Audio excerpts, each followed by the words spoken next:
I want to show you guys real quick how I get yarn out of my gears on my knitting machines. You never want to just start yanking this because that could go very wrong.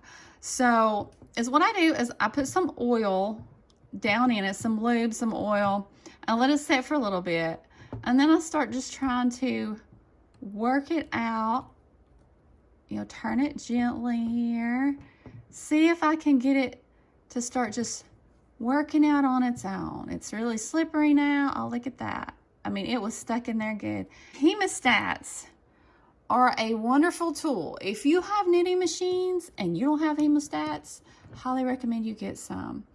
I find all kinds of things. I mean, you know, picking fluff out of my machine. These things are great. You know, and just kind of fooling with it to try to see, okay, which way will it come out the best? And sometimes I'll have to just be patient and let it sit just a little bit longer. Okay, I feel it slipping here. Oh yeah, man, this was up in there, wasn't it? Yep, the eBay machine that was in working order. Not really. Look at all that. It's sopping wet with oil, but I got it out.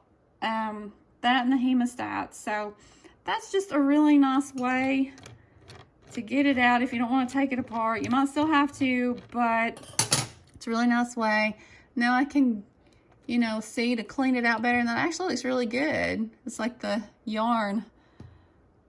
The oily yarn kind of wet it all and lubed it up for me. So anyway, just a little knitting machine maintenance tip.